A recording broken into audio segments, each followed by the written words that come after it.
Welcome to Monk's Moon Temple. How does a year truly end? For many of us, December arrives not as a chapter's close, but as a collision.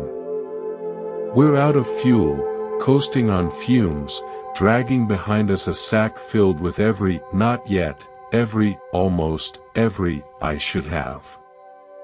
Our mind becomes a crowded attic at midnight, dusty with old conversations, tangled in strings of fairy lights that no longer glow, the floorboards creaking with the weight of what we've stored there. But what if ending the year wasn't an accident? What if it was an intentional act of grace? A gentle, deliberate turning of a page, not to tear it out, but to acknowledge its story is complete. To stop hauling the entire library of your past into the fresh, empty room of your future. This is that space of intention. For the next while, we are not going to add a single thing to your life. No new rules. No fresh self-improvement projects. No frantic blueprints for a new you. We are going to practice the ancient, counterintuitive, and profoundly liberating art of removal. Of clearing the inner cache. Because peace isn't a new app you download. It's the original operating system, revealed when you finally uninstall everything that's been slowing you down, freezing you up, draining your battery. This is a pilgrimage toward inner rest. Toward loosening the mind's white-knuckled grip, so that joy and a genuine new beginning can walk in. Not as awkward guests you have to entertain, but as the rightful owners of a house you've finally aired out, swept clean, and made ready. Our maps will be timeless stories. Parables drawn from the deep, public wells of Zen and Buddhist wisdom. Tales that for centuries have pointed not toward more thinking, but toward less. They aren't lessons to be studied for a test, but mirrors to be looked into. They show us, with startling clarity, what we've been clutching so tightly all along. And how, finally, gently, to set it down. So settle in. Let your shoulders drop. Feel your breath arrive, right here, in this exact moment. The year is closing. Let's close it with awareness, not with fatigue. Before we begin this deep journey together, if you're ready to truly clear space for your fresh start, consider subscribing to this channel. It's a simple way to keep this temple with you, to return whenever you need to remember how to set things down. Now, let's begin. Part 1. The Overflowing Cup, Removing the Addiction to More. A university professor, renowned for his intellect, journeyed to a remote mountain to meet a Zen master. He was brimming with questions, eager to debate scriptures, to impress with the sheer volume of his knowledge. The master welcomed him silently and gestured to sit. He began to pour tea. The professor immediately launched into his theories, his accomplishments, his sophisticated understandings of life and the universe. The master said nothing. He simply kept pouring. The tea filled the cup, spilled over the rim, flooded the saucer, and began to run across the low wooden table, dripping onto the professor's fine silk trousers. "Stop," the professor cried out, leaping back. "Can't you see? The cup is full. It can't hold any more." The master set the teapot down gently. "Precisely," he said, his voice as soft as the mountain mist. "You are like this cup, overflowing with your own thoughts, opinions, and knowledge. How can I possibly show you anything new unless you first empty your cup? How do we end the year? We begin by admitting the cup is not just full, it's spilling over. By December, our mind is that cup, brimming with the bitter residue of old resentments, the faded sugar memory of better days, the tepid anxiety about what's next. We try to pour in our new year, new me intentions, but they just slide off the surface, making a wet mess, leaving us feeling damp and discouraged. We've been tricked into believing peace is a complicated puzzle we haven't solved. That happiness is a city we can't find on the map. So we hunt for more expert opinions, more self-help articles, more life hack podcasts. We are the professor, holding forth non-stop, missing the tea being offered. But the master offers only tea. The simple, undeniable present. The warmth of the ceramic in your palms right now. The slow curl of steam. He doesn't ask for a lecture. He asks for vacancy. Your task, as this year winds down, is not to cram in more plans. It is to cultivate a simple, receptive emptiness. This is the first and most critical removal. We must remove the conviction that the cure for our weariness is more data, more tactics, more mental gymnastics. We must choose, deliberately, to become a beginner again. We must embrace the humble, profound grace of the empty bowl. Practice the cup-emptying breath. For the next 5 minutes, sit quietly. Picture your mind as that teacup. See it resting in your own hands. As each thought arises, a worry from yesterday, a plan for next week, an old song lyric, imagine it as a drop of liquid falling out of the cup. Watch it drop away and soak into the earth below. That is September's frustration, letting it fall. That is a task from April, long finished. Letting it fall. Don't fight the thoughts. Don't judge them. Just acknowledge their presence and let them drip away. The aim isn't a blank, thoughtless mind. That's just another kind of clutter, the clutter of forced quiet. The aim is to notice the gaps between the drops. That gap is the piece that was already there. It's been waiting beneath the spillage all along. We empty the cup not to become hollow, but to become receptive. Ready to greet the new year not as a heavy obligation, but as a fresh infusion. Hot, aromatic, to be experienced completely in the moment it's offered, not compared to last year's brew or fretted over before it's even poured. Part 2, The Unseen Burden, Removing the Luggage of Past Moments. 2 monks, Hakwin and Dato, were traveling on pilgrimage under a vow of silence. They reached a swiftly flowing stream, swollen from recent rains. On the bank stood a young woman in an elaborate silk dress, distressed, unable to cross. Without a word, Hakwin walked over.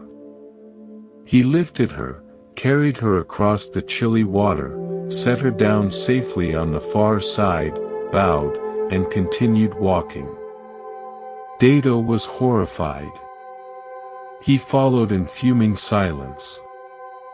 For miles, his mind churned.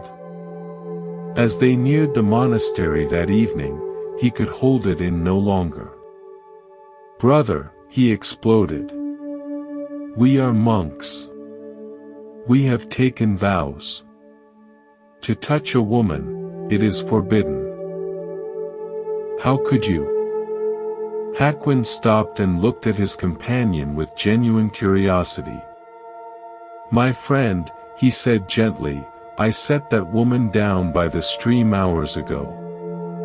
Are you still carrying her? What are you still carrying from February? From August? From a conversation that ended 5 minutes ago? The mind is a compulsive souvenir collector.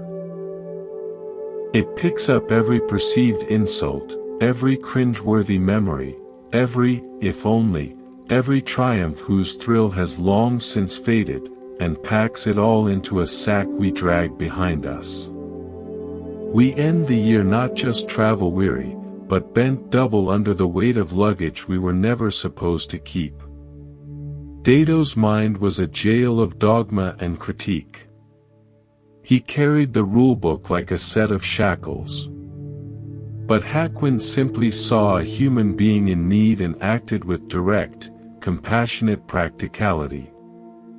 And then, this is the masterstroke, he let the action be complete. It was done. The moment concluded. His hands and his awareness were free. For Hakuin, life was a string of disconnected pearls, each one whole and perfect. For Dado, life was a heavy chain, each link welded to the last, dragging behind him for all time. We are all Dado, carrying that woman for miles and months. The criticism from your boss that you rehearse on your drive home, crafting perfect retorts for a battle that's already over. The impulsive comment you wish you could swallow back, popping up to shame you at 3 a.m. The flattery you treasure, needing its echo to prove you're still worthy today. Even beautiful memories, when grasped too tightly, become millstones, anchoring us to a dock we sailed away from long ago. We think we're saving the sunshine in a jar, but we're only trapping dead air. How do you end the year? You practice setting things down on the riverbank. The river is time. It only flows one way. You can never step into the same current twice. To try is to sink in the quicksand of what used to be. Hakuin's lesson is the core of mental hygiene. Something happens. You respond as fully as you can in that instant. Then, you walk on. You don't build a monument to the event, nor a dungeon from it. You let the river carry it off. Practice, the riverbank release. For the rest of today, and through this week, when you catch yourself mentally carrying an old thought, a lingering anger, a prideful moment, a shadow of shame, say to yourself, softly but firmly, I am setting this down at the river. Close your eyes for a second. See yourself on that bank. Place a heavy, nondescript bundle onto the stones. Feel the imaginary lightness return to your shoulders. The person is safe. The crossing is complete. Your arms are now free to hold what is directly before you, the next step on the path, the scent of pine in the air, the sight of a single red berry on a bush. Your past does not define you unless you insist on wearing it as your entire skin. Set it down. Walk on. Part 3, The Roaring Silence, Removing the Quest for a Perfect, Quiet World. A young man, tormented by the noise of his own life, left the city.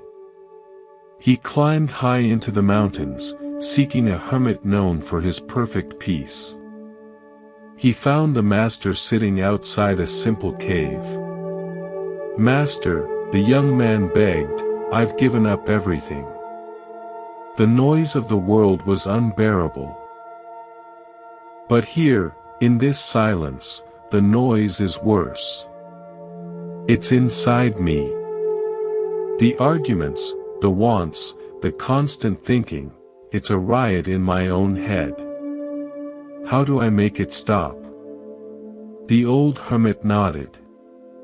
Come. He led the young man all the way back down the mountain, not to a quiet glen, but straight into the chaos of the weekly town market. It was a cacophony of shouting merchants, clanging metal, barking dogs, crying children, and singing beggars. The hermit stopped in the very middle of the square. He closed his eyes. A profound stillness settled over his face, a visible island of calm in the storm of sensation. After a minute, he opened his eyes. "Do you hear it?" he asked. "Hear what?" the young man yelled over the uproar. "It's a nightmare. This is exactly what I ran from." "Ah," said the hermit, his voice a thread yet perfectly clear. "You are listening to the noises. I am listening to the listening. The marketplace is deafening. But the space that hears, that space is forever quiet. We are convinced peace requires an escape hatch. A soundproof room. An empty beach. A mountain retreat. A flawlessly managed existence. And when we finally get to that quiet place, we're terrified to find the entire marketplace has set up shop inside our own skull. The vendor of anxiety is still yelling his headlines. The children of craving are still having tantrums. The blacksmith of regret is still pounding away. We sought external quiet and found internal bedlam. The hermit's insight is transformative. He didn't find silence by blocking out the world. He found it by locating the unshakable, silent witness that exists within the world. The awareness that registers the sound but is not itself sound. The consciousness that hosts thoughts but is not made of thoughts. You are not the traffic jam, you are the awareness that notices the frustration of being stuck. You are not the worried thought about money, you are the vast sky in which that cloud of worry forms and dissolves. This is the great secret of true rest. You don't need to calm the stormy waves. You need to realize you are the ocean, immense and deep, beneath the waves. The waves of your year, the peaks of success, the troughs of failure, the swells of joy, the breakers of grief, have all risen and fallen on your surface. But your depth is undisturbed. Unchanged. Silent. As the year ends, you are not trying to shut down the marketplace. You are practicing listening to the listener. You are shifting your sense of self from the content of your experience, the noisy thoughts and feelings, to the context, the spacious awareness that holds it all. Practice, the field of hearing. Right now, as you listen, just pause. Listen. Don't name the sounds, engine, breath, wind. Don't categorize them as good or bad. Just open to the raw sensation of hearing itself. Notice the quiet that surrounds each sound, that exists in the pause between sounds. That quiet isn't a lack of noise, it is the fertile ground in which noise occurs. Now, turn that gentle attention inward. Notice the space that surrounds your thoughts. That space, that silent, knowing presence, is what you are. It is always here, always at rest, even on the most frantic December day, amid the most stressful holiday scramble. Come back to this hearing awareness anytime you feel swamped. The marketplace may erupt, but you are the quiet, unmoving center of the square. Your peace doesn't depend on the world getting quiet. It depends on you remembering what is truly doing the listening. Part 4, The Poisoned Arrow, Removing the Obsession with Why. The Buddha told his followers a story. A man was walking in the woods when he was struck by a poisoned arrow. His companions rushed to him and called for a surgeon. But the wounded man pushed them away. "Wait," he gasped. "Before you remove it, I must know. Who shot this arrow? What is his caste? His family history? What is his motive? What wood is the shaft made of? What kind of feathers are these? Precisely what poison was used? I demand these answers before you treat me." The Buddha looked at his disciples. "This man," he said, "would die. He would die long before he received his answers." And the questions themselves, the obsession with the story behind the arrow, are a second poison, often more deadly than the first. Our minds are expert producers of this second poison. We are hit by pain, a betrayal, a financial loss, a rejection, bad news from a doctor. And instead of tending immediately to the wound, we become obsessed with the unanswerable, looping, story-spinning questions. Why me? What did I do to deserve this? What cosmic pattern is this revealing about my flawed life? If only I had taken that other job, said that different thing, where was the exact misstep? What does this mean for my future? Will I ever recover? We end the year with a quiver full of these poisoned narrative arrows, each one draining our life force, keeping old hurts inflamed and festering. We mistake the act of endlessly analyzing our pain for the act of healing it. We think we're solving the mystery, when we're just twisting the arrow deeper. The Buddha's teaching here is radical practicality. Radical immediacy. Suffering is present. Pull the arrow. Apply the salve. The biography of the archer, the history of the poison, these are fascinating intellectual distractions that will kill you if you prize them above the simple, urgent task of staying alive and healing. Your pain this year, the disappointment, the fear, the sorrow, is real. It must be honored, felt in the body, met with kindness. But the endless, spiraling epic you've written around it? That is the second poison. My business failed because I'm a fraud. My partner left because I'm unlovable. This pain means my body is my enemy. These are stories. Interpretations. They are not the bare, neutral fact of the event. They are arrows we keep redriving into the wound, convinced we're doing detective work when we're only ensuring the injury never closes. How do you end the year? You must, with great compassion, pull out the story arrows.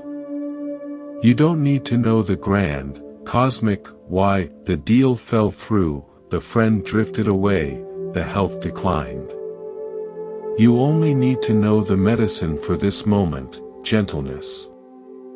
Presence. The next full breath. The next nourishing action. Drinking a glass of water slowly. Stepping outside and feeling the air on your face. Calling someone you love and just listening, without reciting your tragedy. Healing is in the tender doing, not in the frantic deciphering. Practice the story-shedding ritual. Set aside a quiet hour. Identify one significant, poisoned arrow from your year, a painful event you've wrapped in a thick, toxic narrative. Take 2 pieces of paper. On the first, write the bare event in one plain, factual sentence. In March, my project was cancelled. On the second, write the story you've been telling. This shows I'm incompetent and my ideas are worthless. My colleagues pity me. I'll never be trusted with important work again. See the stark difference? One is a single point in time. The other is a sprawling, self-devouring novel. Now, hold the story paper. Thank it. It was trying, in its clumsy way, to make sense of chaos, to give you a feeling of control. Then, let it go. Tear it to pieces. Safely burn it. Watch the smoke carry it away. The event may have happened. But you are now ceasing to inject the second poison of the story into your system every day. The wound, cleaned of narrative infection, can finally start to mend. You are left with the simple fact, which you can now meet with practical, present-moment care. Part 5, The Garden of Now, Removing the Tyranny of the Perfect Picture. A young monk was given the daily duty of raking the temple's rock garden. His task was to create perfect, flowing lines in the gravel, representing the serene mind. He attacked the work with intense focus, striving for flawless ribbons of stone. But every day, his perfect lines were ruined. The wind would gust and scatter them. A temple cat would wander through. A falling leaf would land. By afternoon, the garden was always imperfect. The novice grew angry, then despondent. He approached the head monk, dejected. Rashi, he confessed, I cannot do it. The garden is never perfect. I rake and rake, but it's always disturbed. I find no peace in this work. Only failure. The old monk considered him. I understand, he said. You are raking to create a finished product. A permanent state. That, my son, is the very root of your anguish. The garden is not a painting to be completed. It is an activity to be lived. Tomorrow, rake for a new reason. Rake not to make perfect lines that endure, but simply to feel the texture of the rake's handle. To hear the crunch and slide of the stones. To feel the rhythm of your own breath and body. Rake for the sake of raking itself. The next day, the novice tried. He stopped glaring at the destination of a perfect line. He felt the smooth bamboo in his palms. He heard the gravel's rhythmic, grating whisper. He felt the sun on his neck. A quiet, effortless smile appeared. That evening, the head monk returned. The garden bore the usual marks of the day's life. Well? Rashi, the novice said, his eyes clear, I discovered the piece was never in the lines being perfect. It was in my own hands, all along. The raking itself, that was the piece. We spend our whole year raking the gardens of our lives, desperate to sculpt the perfect picture. The unimpeded career arc. The frictionless relationship. The impeccable home. The perpetually happy family portrait. And we live in constant, low-grade misery because life is wind, cats, and falling leaves. It constantly scatters our perfect lines. We end the year staring at the mess, feeling like failures, convinced we haven't earned peace because our garden doesn't match the still, idealized photograph we carried in our minds. The head monk's guidance is the essence of moving forward with joy. Do the task for the doing. Live the moment for the living. Not for some distant, perfect future outcome that will never actually arrive, because the moment it does, it becomes the now, which will have its own inevitable winds and leaves. As you look toward the new year, release the crushing weight of the perfect lines. Don't ask, what flawless state must I achieve by next December? That question is the seed of next year's anxiety, already planted. Instead, ask, how can I engage with my life, right here, with my full attention and care? How can I feel the rake in my hands? The quality of your engagement is the quality of your life. A year spent anxiously raking toward a mirage is a year lost. A year spent fully feeling each stroke, the smooth and the rocky, is a year of peace, regardless of the final, transient pattern in the stones. Practice the Zen of the ordinary. Choose one simple, daily task you normally rush through or resent: doing the dishes, commuting, filing papers, making dinner. For 1 week, perform that task as if it were the most important meditation of your day. Be the novice. Feel the temperature of the water, the slipperiness of the soap. See the play of light on the bubbles. Hear the unique symphony of your commute without labeling it annoying. Be completely present in the chopping of an onion, the typing of a sentence. You are not preparing for life later. You are in life, now. This is where peace resides. It is never postponed. This is how you move forward, not in a desperate, anxious leap toward a new future, but in a deep, restful presence that makes every single step of that future feel vivid and new, because you are truly there to experience it.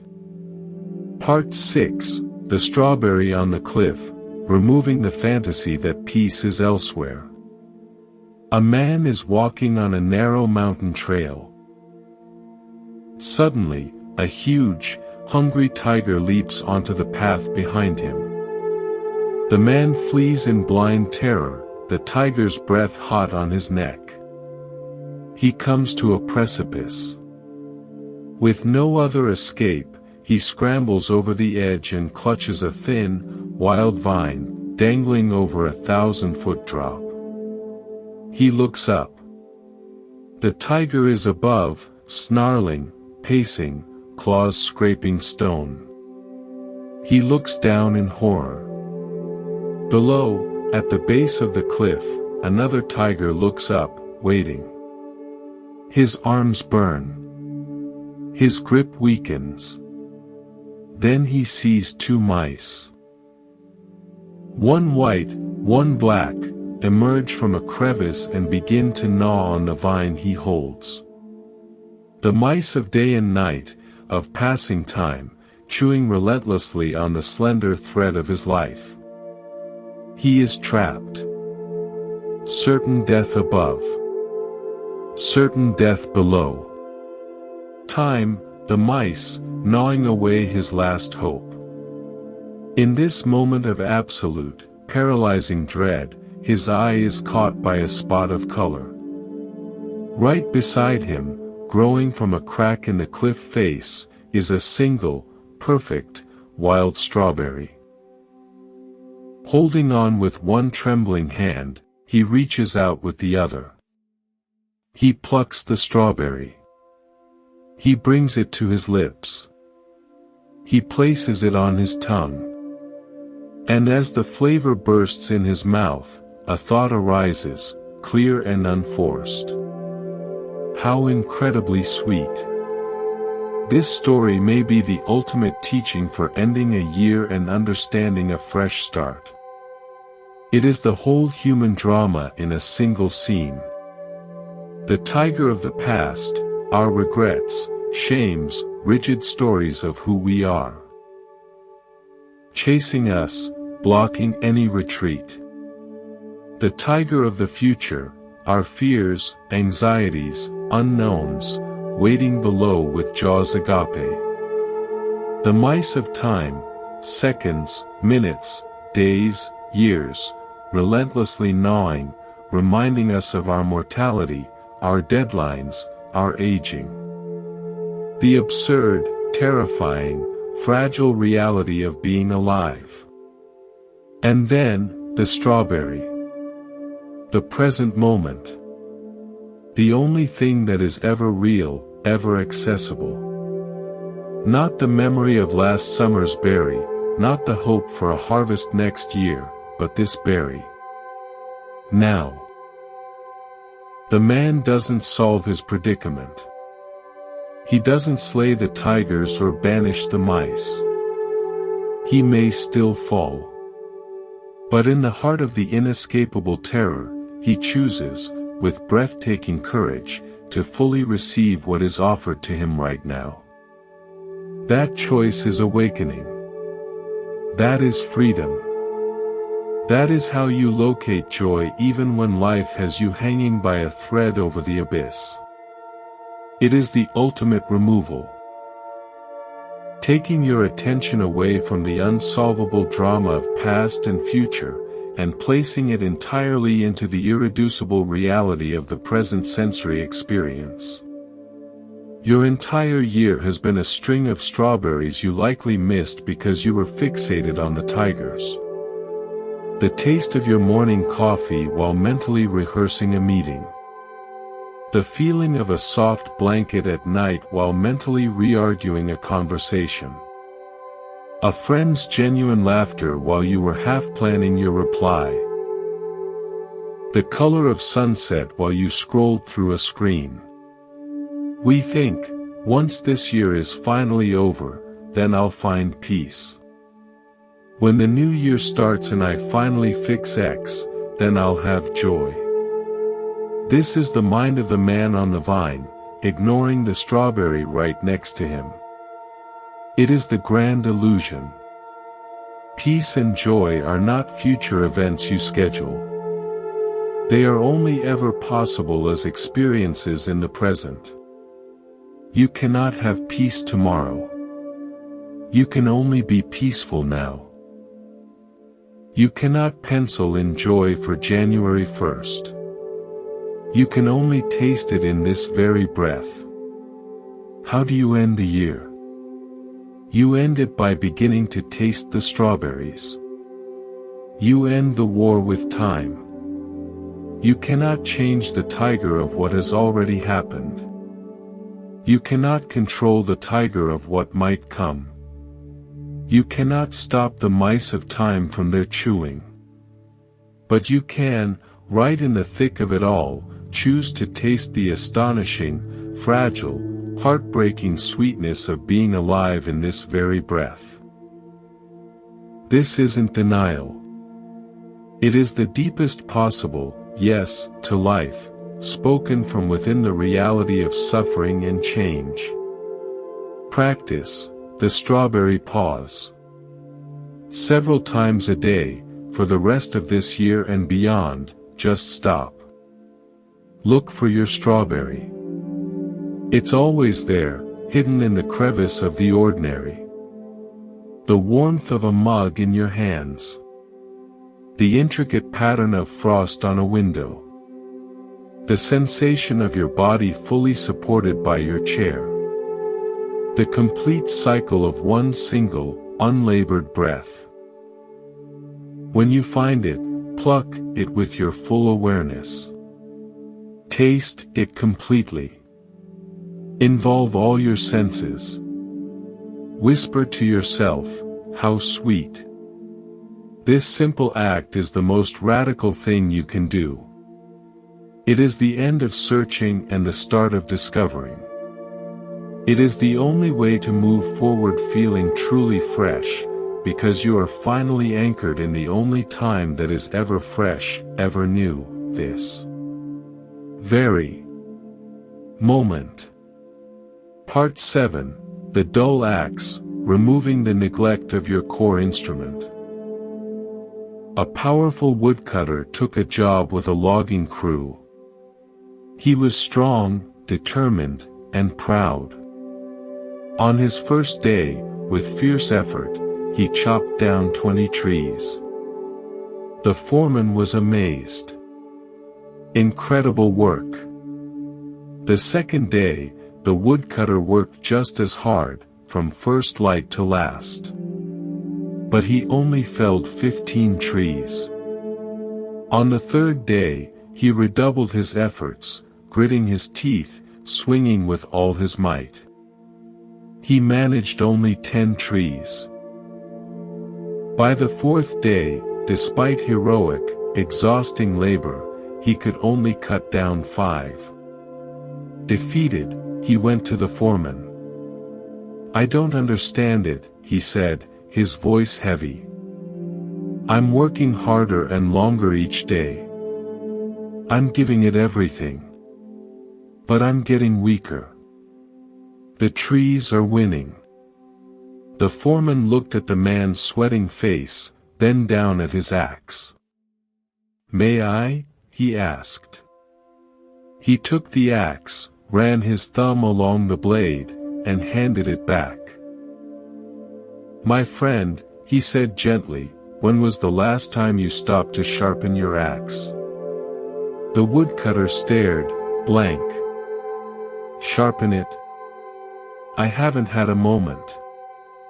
I've been too busy cutting down trees." We end the year as that woodcutter. Dull. Fatigued. Baffled by diminishing returns. We've been frantically chopping trees all year, hitting deadlines, fulfilling obligations, caring for others, chasing targets. But we've utterly neglected to sharpen our axe. Our axe is our integrated being. Our mind, our body, our spirit. Our capacity for clear attention, for empathy, for resilience, for delight. We've swung it relentlessly against the hard grain of life's challenges, letting the edge grow blunt and nicked, and then we wonder why every swing requires such strain, why we're making so little progress.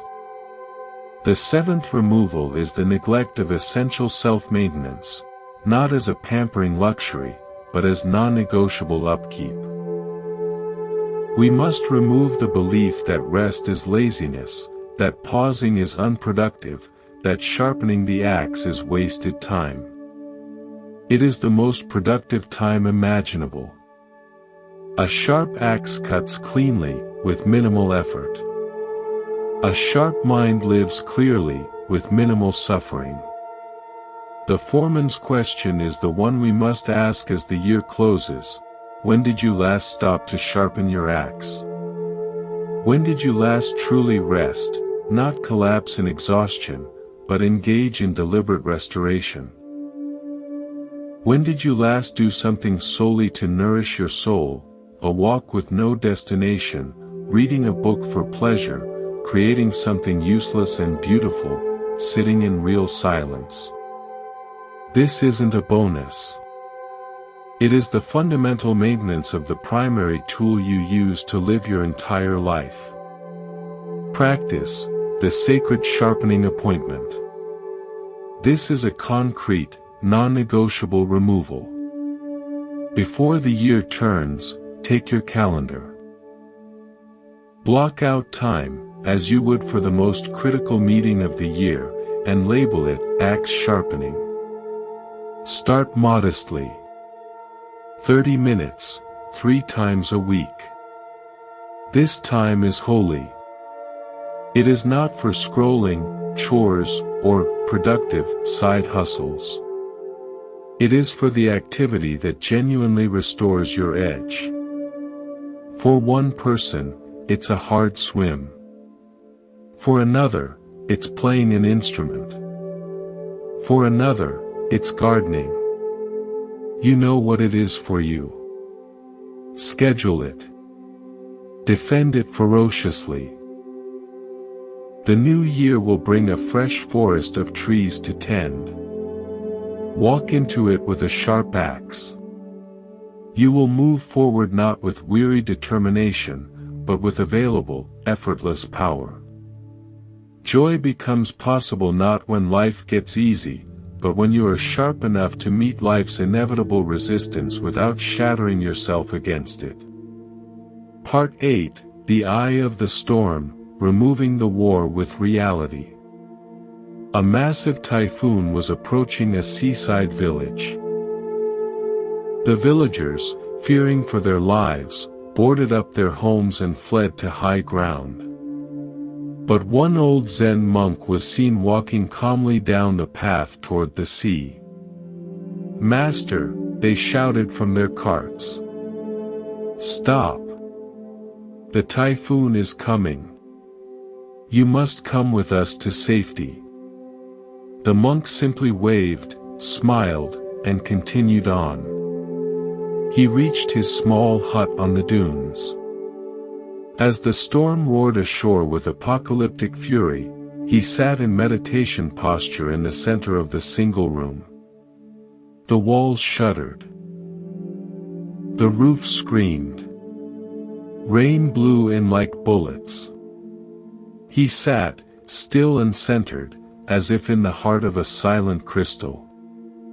After the storm had blown itself out, the villagers returned, heartsick, expecting to find only rubble and a body.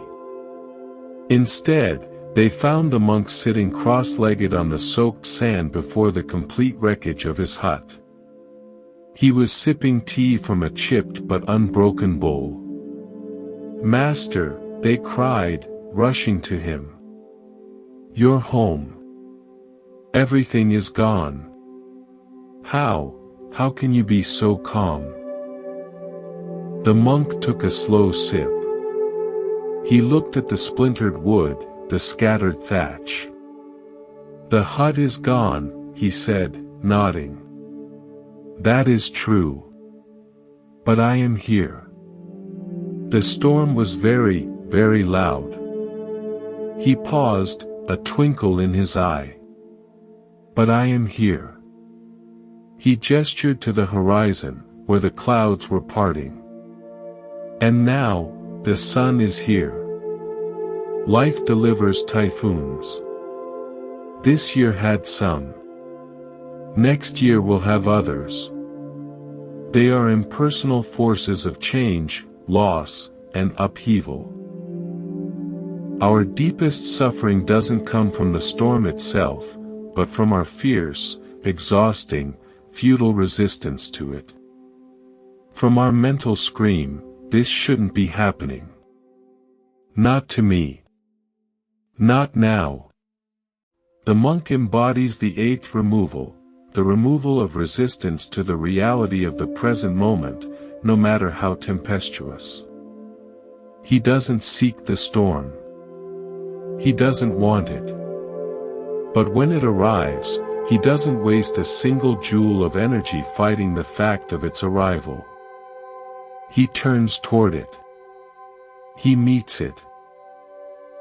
He anchors himself in the very core of it. He becomes the still point within the spinning world. He aligns himself with what is, rather than arguing with it. We spend a staggering amount of our vitality on this argument. Resisting a traffic jam that already exists. Resisting a wave of sadness that is already moving through us. Resisting aging. Resisting change. Resisting the fact that a year has ended, that we are older, that some hopes did not bloom. This resistance is the taproot of our exhaustion, our resentment, our absence of peace.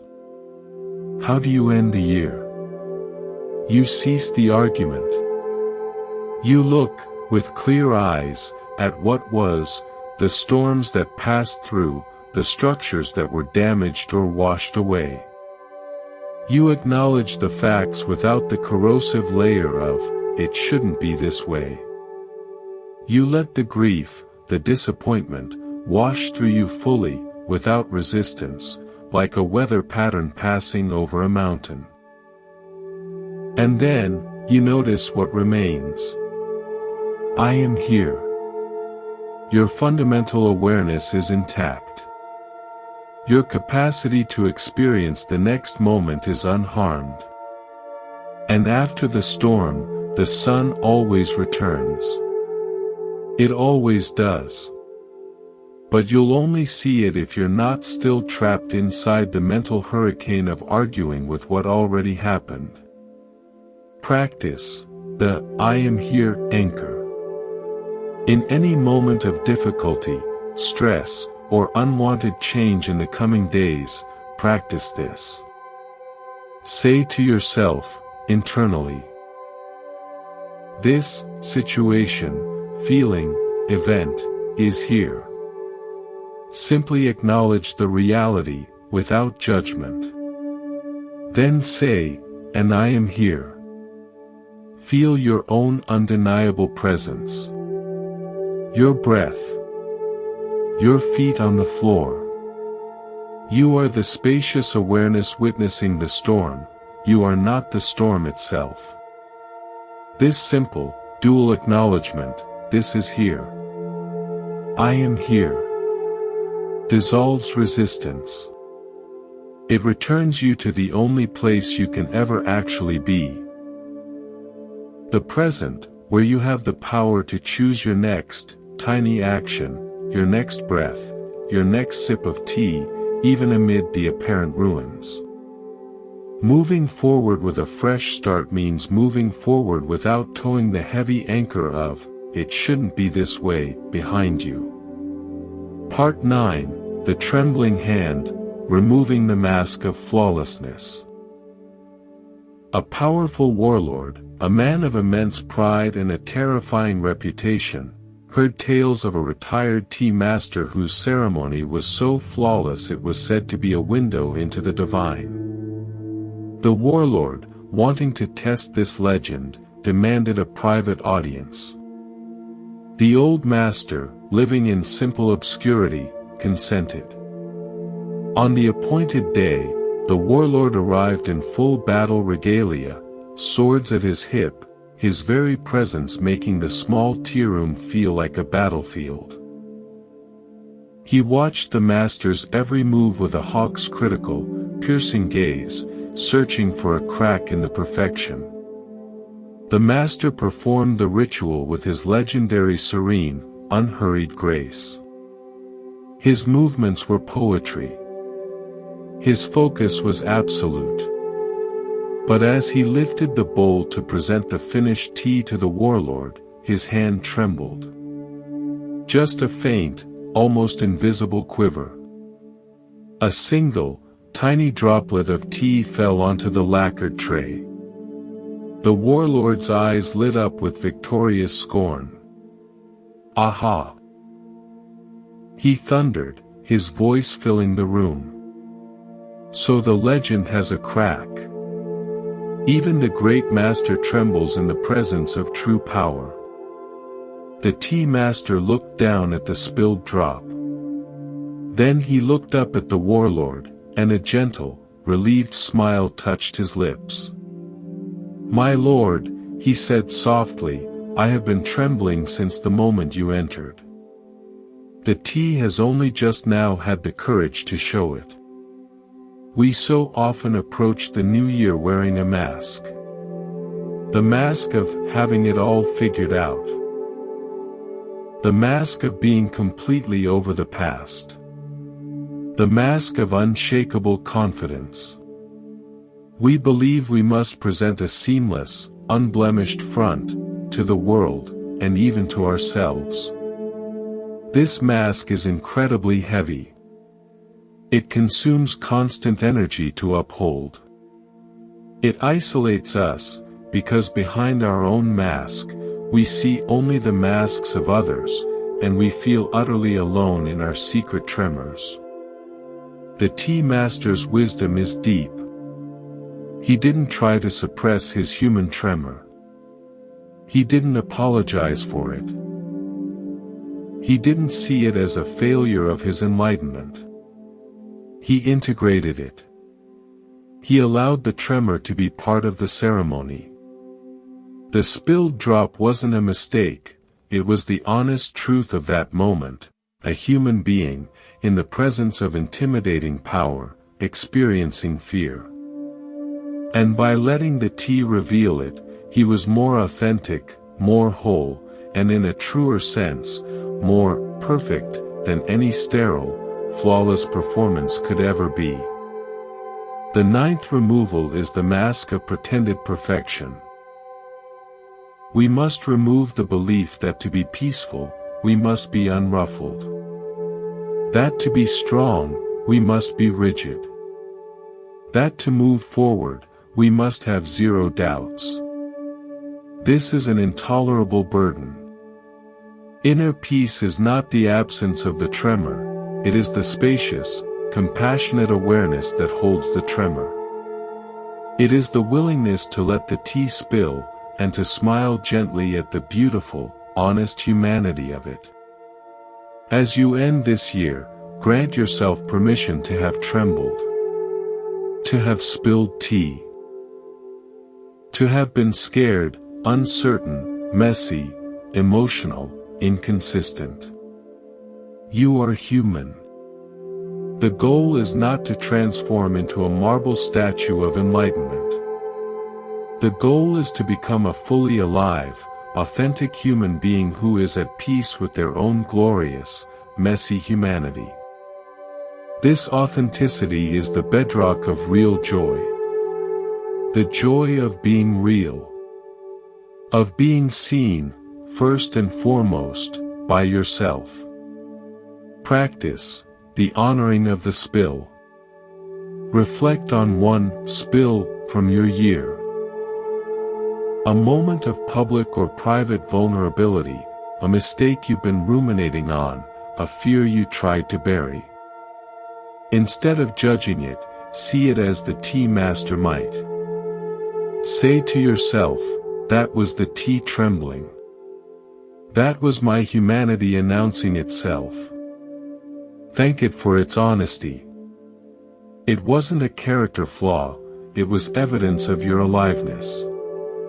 By integrating these spills, you stop splitting yourself into acceptable and unacceptable parts. You become whole. And from that wholeness, you can move forward lightly, unburdened by the exhausting theater of flawlessness. You can enter the new year not as a polished performer, but as a genuine soul, available for a real, textured experience. Part 10, The Farmer's Wisdom, Removing the Rush to Final Judgment. An old farmer lived simply on the edge of the wilderness. His most valuable possession, his only horse for plowing, broke free one night and ran away into the hills. His neighbors came to commiserate. Such terrible luck, they lamented. The farmer simply shrugged. Maybe. Maybe not. A week later, his horse returned from the wilds, leading 3 strong, healthy wild horses back to the farm. The neighbors rushed over, excited. What amazing luck, they cheered. The farmer nodded thoughtfully. Maybe. Maybe not. The next day, the farmer's only son, trying to break one of the new wild horses, was thrown and broke his leg badly. The neighbors gathered again, full of pity. What dreadful misfortune! The farmer said, maybe. Maybe not. Soon after, the regional warlord's army marched through, conscripting every able-bodied young man for a brutal, faraway war. Because of his broken leg, the farmer's son was passed over. The neighbors, whose sons were taken, came to the farmer, weeping. "You are so fortunate." The farmer looked at the horizon and said, quietly, "Maybe. Maybe not." We are constant narrators, telling ourselves the definitive story of our year. This was a great year. This was a disaster. That promotion was my peak. That breakup ruined everything. We rush to label events as ultimate victories or catastrophic defeats. We end the year with a report card we've issued ourselves, a final grade, and we lug that judgment into the next chapter like a stone. The old farmer embodies the 10th removal, the removal of premature, final judgment. He understands the fluid, unfolding, interconnected nature of life. He holds the spacious wisdom of maybe. He knows the full consequences of any single event are unknowable in the moment it occurs. What looks like a catastrophe contains the seeds of grace. What looks like a blessing may carry a hidden burden. By refusing to judge instantly, he sidesteps the emotional roller coaster of euphoria and despair. He maintains an evenness of mind, an inner balance not thrown off by the apparent good or bad fortune of the day. Your year has been a sequence of lost horses, returning herds, broken legs, and missed conscriptions. You've labeled them. You've celebrated some and mourned others. But do you truly know the final story? Is the story of this year even finished? The ripples from this year's events will spread far into your future, in ways you cannot possibly foresee. How do you end the year? You end the final verdict. You release the need to declare the year a success or a failure. You adopt the farmer's maybe. This isn't indifference. It is profound wisdom. It's recognizing that life is a vast, intricate tapestry, and you are looking at a single, tangled thread from the messy backside, declaring it ugly, unable to see the breathtaking pattern it is part of on the other side. Practice the maybe mantra. Look back over the key events of your year. The ones you've firmly stamped as good or bad. For each one, say to yourself, that happened. And maybe, then let the sentence hang, open-ended. I got that raise. And maybe. I experienced that loss. And maybe. I moved to that new place. And maybe. Feel the mental and emotional space this creates. It relieves you of the crushing burden of being the supreme judge of your own life. It installs a humility and a curiosity about the unfolding mystery. It allows you to move forward not with a closed verdict on the past, but with an open, interested attention to what will emerge next from the seeds that have already been sown. Part 11, The Stonecutter's Envy, Removing the Comparison That Steals Your Song. A stonecutter labored in a hot quarry, hacking at stubborn rock. His life was hard, his hands calloused, his back aching. Looking up at the mansion on the hill, he sighed, I wish I had the power and comfort of that rich merchant. A mountain spirit granted his wish. Instantly, he was the merchant, riding in a shaded palanquin. But soon, he felt the fierce sun beating down. The sun is more powerful than I, he thought. I wish I were the sun. He became the sun, blazing across the sky. But a thick cloud drifted and blocked his rays. The cloud is more powerful, he thought. I wish I were the cloud. He became the cloud, pouring rain that flooded valleys. But he saw the water washing against a giant boulder, which stood unmoved. The rock is more powerful, he thought. I wish I were that rock. He became the massive, immovable boulder. Then he heard a faint tap tap tap. He looked down. A stonecutter was striking him with a hammer and chisel. Small chips were flying away. What? He thought, despair flooding him. The stonecutter is more powerful than the rock. The stonecutter's journey is the journey of our chronic discontent. We end the year gazing at other people's years. Their highlighted promotions, their curated vacation photos, their seemingly flawless lives on social media. We compare our own raw, behind-the-scenes struggle with their polished highlight reel. We wish we were the sun, then the cloud, then the rock, never finding contentment in our own unique form. This endless comparison is a thief. It steals our inner peace and suffocates the singular music of our own path. The 11th removal is the habit of corrosive comparison. We must remove the measuring stick we hold up against everyone else.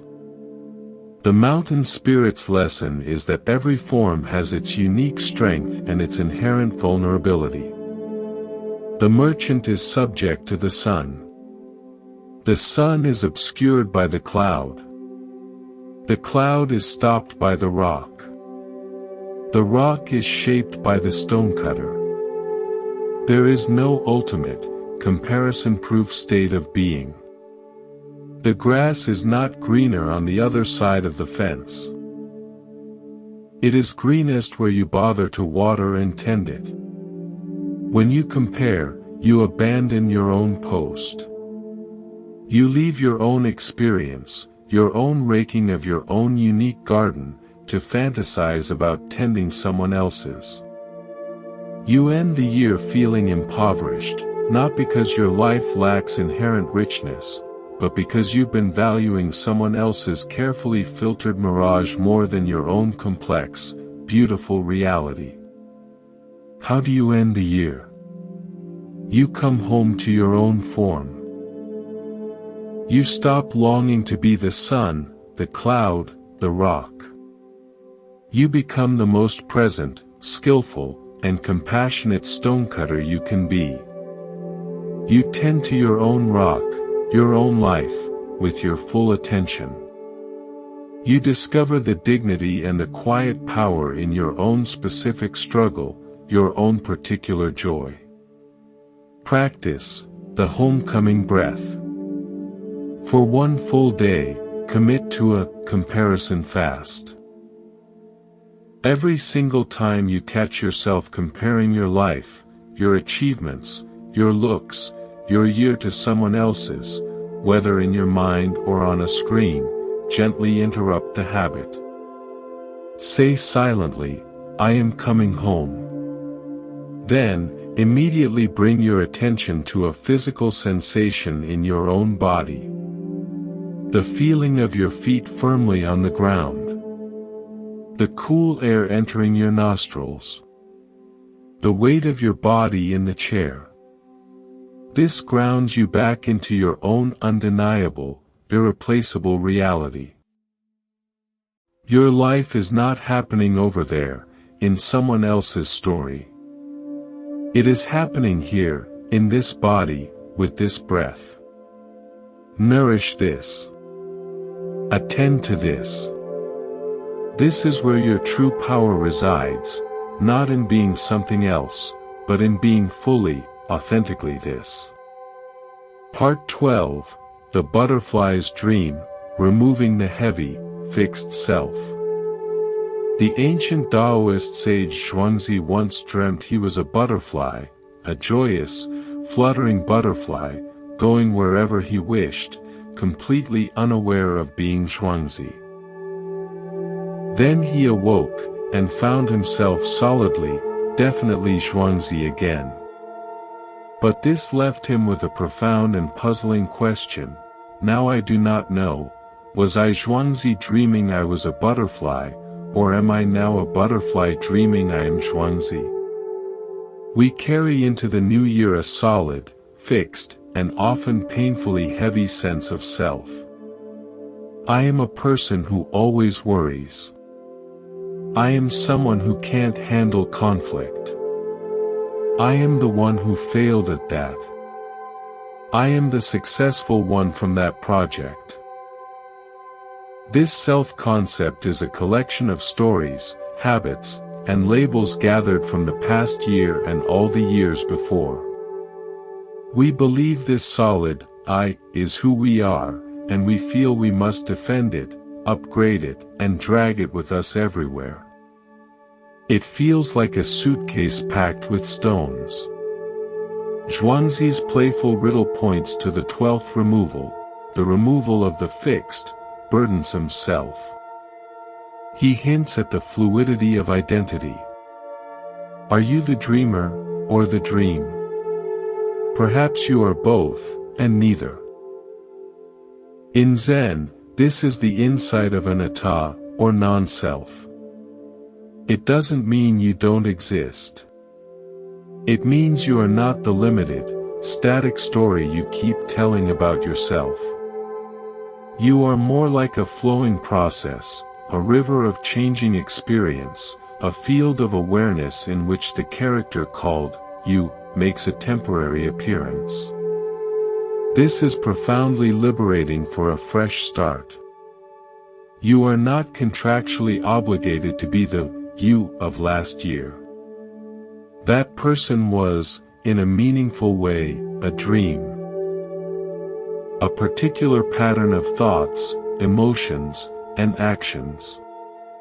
You can awaken as something new. The butterfly does not waste time mourning it is no longer a caterpillar. It simply unfolds its wings and flies. How do you end the year? You gently question the solidity of the self you think you are. You loosen the tight identification with your resume, your failures, your personality traits. You see them as costumes you wore, roles you played in the dream drama of the past year. You are the awareness that tried them on. And as the new year begins, you are free to wear new costumes, to play new roles, not from the prison of a fixed identity, but from the open space of choiceless awareness. Practice the who is here inquiry. Sit quietly for a few minutes. Ask yourself, who am I? Listen to the answers that pop up. I am a parent. I am anxious. I am a writer. I am tired. See each of these as a thought, a label, a temporary mask. Gently place each one aside. Ask again, but who is aware of these thoughts? Who is here before these labels arise? Don't search for a worded answer. Simply rest as the silent, spacious awareness that is asking the question. That aware presence, prior to any label, is your fundamental nature. It is light, free, and intrinsically fresh. Carry that sense of being into the new year, not the heavy trunk of self-concepts. Let the new year's experiences clothe this awareness in new and interesting ways, but never mistake the temporary clothing for the timeless wearer. Part 13, The Unstealable Moon, Removing the Fear of Loss. The Zen monk Ryokan lived in a simple hut with almost nothing. One night, a thief broke in while Ryokan was outside gazing at the moon. The thief searched but found nothing of value to take. As he left, empty-handed, he ran into Ryokan returning. "You have come a long way to visit me," Ryokan said to the startled man. "You must not leave with nothing. Please, take my robe as a gift." He took off his only outer robe and handed it to the thief. Bewildered, the thief took it and fled into the night. Ryokan sat down naked on the ground, looked up at the full, brilliant moon, and sighed with gentle regret. "Poor man," he murmured. "I wish I could give him this beautiful moon." Ryokan had nothing to lose because he was not attached to having anything. His peace, his joy, his capacity to appreciate the moon's beauty, these were his real treasures, and they were utterly beyond any thief's reach. We often end the year in a state of low-grade anxiety about loss. We inventory our losses, of time, chances, people, status, youth. We fear the new year will inevitably bring more loss. This fear constricts our hearts, makes us cling more tightly, and prevents us from stepping forward with an open, generous spirit. The 13th removal is the fear of loss, which springs from deep attachment to impermanent things. Ryokan shows us the alternative, non-attachment, which is not cold detachment, but a warm, deep appreciation that is free from clutching. He valued his robe, but when life presented a different need, he could let it go with grace and generosity. His deepest delight, the moon, was completely safe from theft because it was an experience of wonder, not a possession. Your year involved losses. Some minor, some seismic. The fear of future loss may be holding you back from a true fresh start. You might be trying to build a fortress around what you have, which is a sure recipe for anxiety, because everything inside the fortress is, by its very nature, temporary. How do you end the year? You practice Ryokan's generous spirit with your own attachments. Look at what you cling to, your routines, your possessions, your self-image, your plans. Gently practice loosening your grip. Appreciate them fully, like the moon, knowing they are on loan to you. This loosening isn't a loss, it's the creation of inner space and freedom. When you are no longer governed by the fear of losing things, you can move forward with courage and lightness. You can give freely, love openly, and try new things, because your core peace, like the moon in the vast sky, doesn't depend on external circumstances staying the same. Practice the mental gift. Choose one small object you feel somewhat attached to, a favorite pen, a piece of clothing, a book. Hold it. Appreciate its qualities. Then, in your mind, practice giving it away. Visualize handing it to someone who would truly cherish it, or simply releasing it into the void. Notice the initial flutter of resistance, then the subtle sense of freedom and lightness that can follow. You are not your possessions. Your security is not in your stockpile. Now try this with a long-held belief, a grudge, or a story about yourself you've been clutching. Mentally offer it up. What remains is simply you, and the vast, open sky in which the moon of your clear awareness shines, forever unstealable. Part 14, The Pouring of Tea, removing the illusion of control. A famous samurai, a man who had mastered fear on the battlefield, came to a Zen master renowned for his unshakable calm. "Teach me your secret," the samurai demanded. "I wish to face any danger, even death, without a flicker of fear." The master said nothing, beginning the slow, deliberate ritual of making tea. The samurai grew impatient. "Well, I am waiting for your teaching."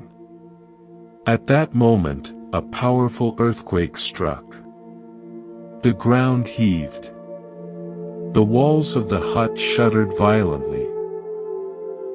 The samurai, by instinct and training, leapt to his feet in a combat stance, his hand on his sword, eyes wide, searching for the threat. The master did not move.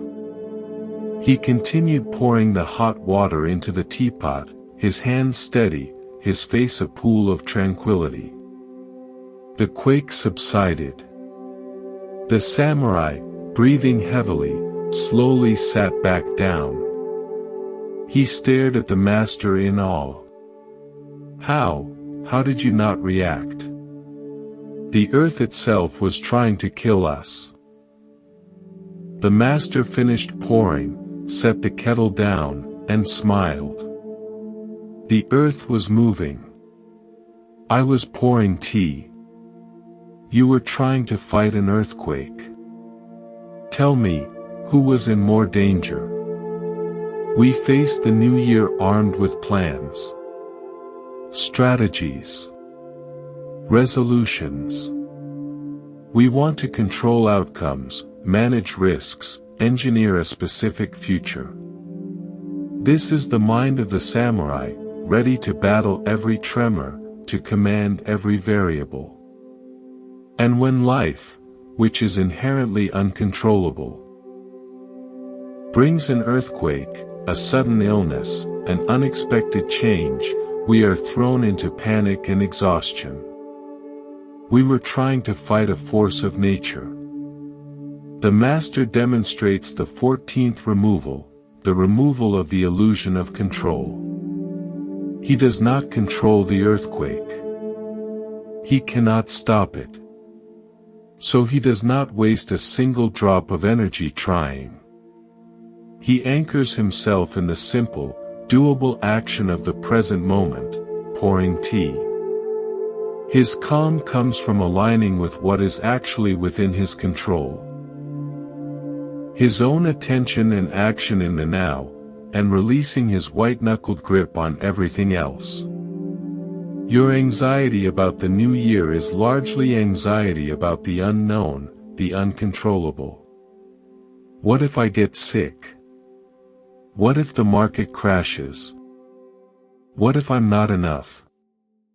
This is the samurai, sword half drawn, trying to duel with a future that hasn't even taken shape yet.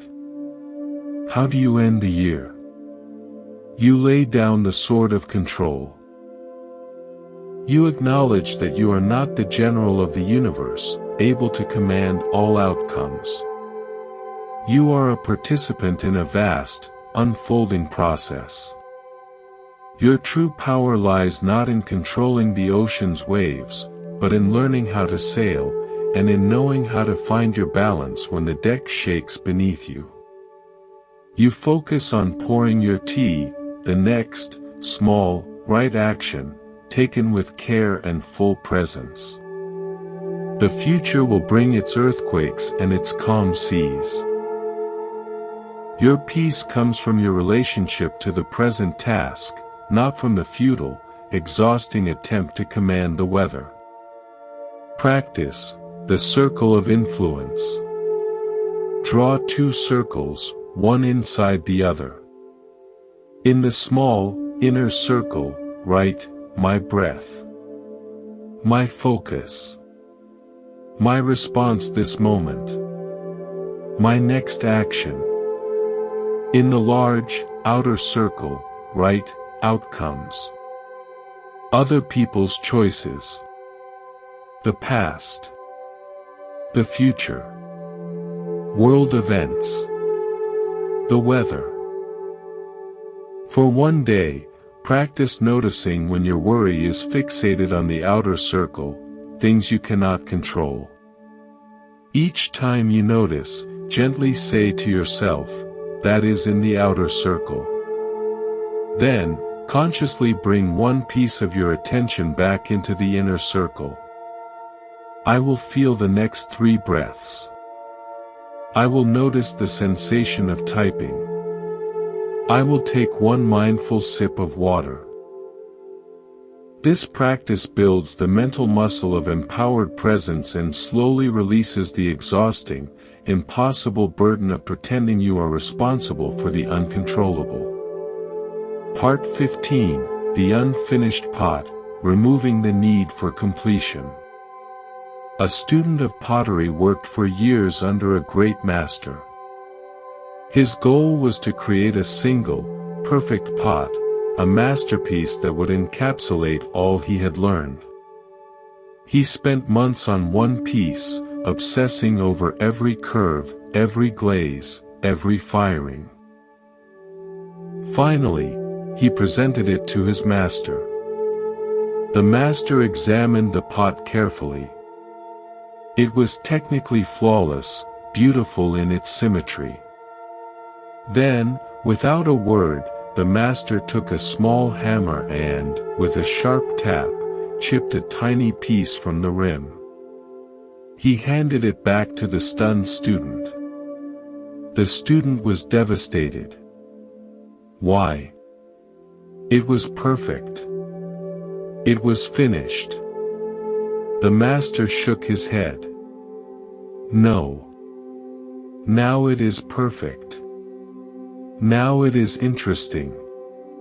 Now it has a story. Before, it was just an idea made of clay. It was dead. Its striving for flawlessness was a kind of death. This chip, this is where the light enters. This is where it becomes alive, unique, and truly complete, because it is now honestly part of the imperfect, flowing world. We try to end the year with a sense of completion. I need to tie up all loose ends. I need to finally fix that flaw.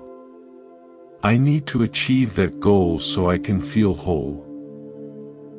We believe peace comes from a finished product, a perfect year, a resolved past, a fully realized self. This striving for a sterile, flawless completion is exhausting. It makes us brittle.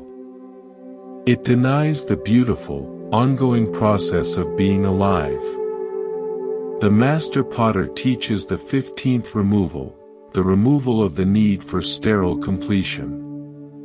True wholeness isn't about having no chips or cracks. It's about embracing the unique, lived-in quality of your experience. The flaws. The things left undone, the dreams not fully realized, the mistakes made, are not evidence of failure. They are the points where your humanity shows through. They are where the light of awareness and compassion can enter. A year that ended with everything neat and tidy would be a year without growth, without texture, without a story worth telling. Your year is not a product to be judged on its polish. It is a unique, hand-thrown vessel. It has its beautiful curves and its rough patches. It holds the water of your experience. The chip on the rim from that failure in April.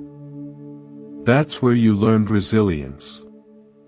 The unusual glaze pattern from that unexpected joy in August. That's where spontaneity colored your life. This vessel is not meant to sit on a museum shelf. It is meant to be used, to hold the tea of your daily life. Its imperfections are what make it yours, and what make it capable of holding anything at all. How do you end the year? You stop trying to fix the last chip. You appreciate the vessel as it is. You see its wholeness in its unique, asymmetrical beauty.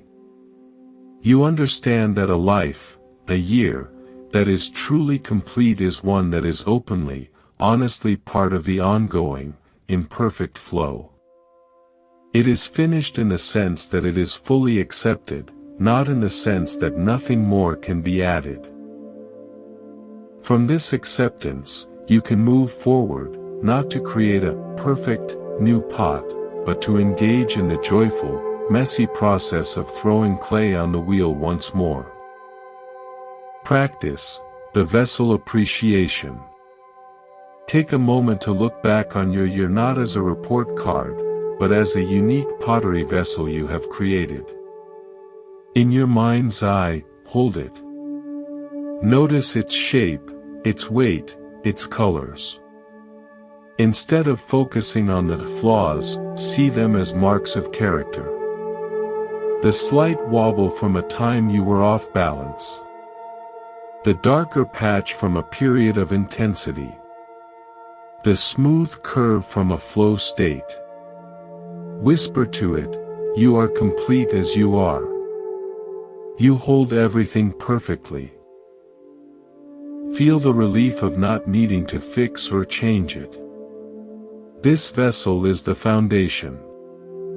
The new year is not about throwing this one away, it's about having the space and the acceptance to begin forming new clay on the foundation of this honest, beautiful, imperfect creation.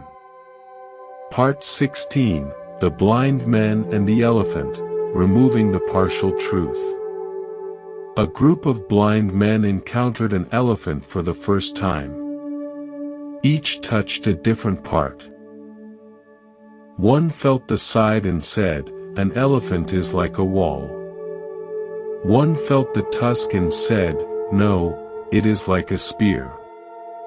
One felt the trunk and said, you are both wrong. It is like a snake. One felt the leg and said, it is clearly like a tree. One felt the ear and said, it is like a fan. And one felt the tail and said, it is like a rope. They began to argue loudly, each convinced of his own partial truth, unable to comprehend the whole. We end the year clinging to our partial truths about what happened. This year was all about my career struggle. This year was defined by that relationship. This year was a health battle. We grab onto one part of the immense creature that was our year, and we declare that part to be the entire truth. We argue with ourselves and others, defending our limited perspective, missing the vast, complex, wondrous whole. The 16th removal is the attachment to partial truth. Our mind, in its desire for a simple, manageable story, latches onto one aspect, usually a problem or a highlight, and magnifies it to the exclusion of all else. This creates a distorted, impoverished view of our own life. We suffer not just from events, but from the narrow story we tell about them. The elephant is your year in its totality. It contained walls, obstacles, spears, piercing insights or pains, snakes, slippery, unpredictable changes, trees, stable supports. Fans, moments of relief and breeze, and ropes, threads connecting it all. To fixate on one is to miss the majesty, the absurdity, the complexity, and the wonder of the whole being. How do you end the year? You step back. You stop arguing for your favorite partial truth. You practice seeing the elephant. You acknowledge the wall, the spear, the snake, the tree, the fan, and the rope, not as contradictions, but as parts of a single, inseparable experience. This doesn't diminish the difficulty of the wall or the joy of the fan, it contextualizes them within a larger, richer reality. From this wider perspective, the year feels more complete, more integrated, and less like a single problem to be solved or a single victory to be repeated. Practice the elephant gaze. Write down the 6 statements. 1. This year had a solid, immovable aspect like a wall. E.g., a persistent challenge. 2. This year had a sharp, piercing aspect like a spear. E.g., a painful truth or loss. 3. This year had a flexible, unpredictable aspect like a snake. E.g., an unexpected change.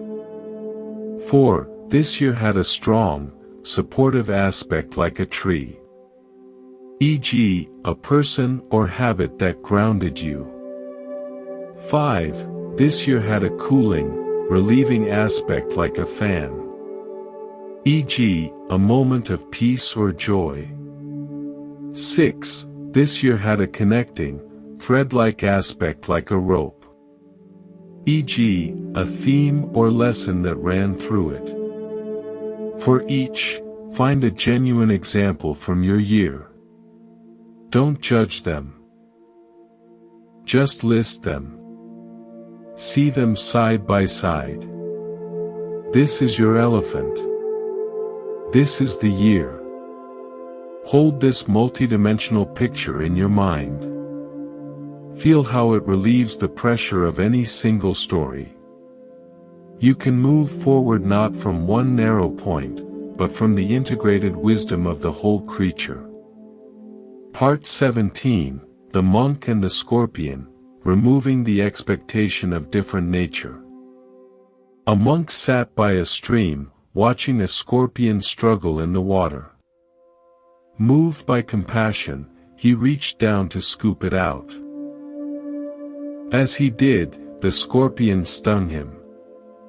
The pain made him drop it back into the water. He tried again. Again, the scorpion stung him.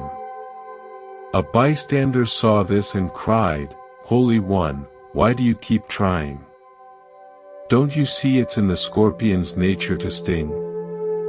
The monk, nursing his hand, replied calmly, "Just as it is in the scorpion's nature to sting, it is in my nature to save. Why should I change my nature because of his?" We end the year bruised and bitter from the stings we received. The betrayal from a colleague.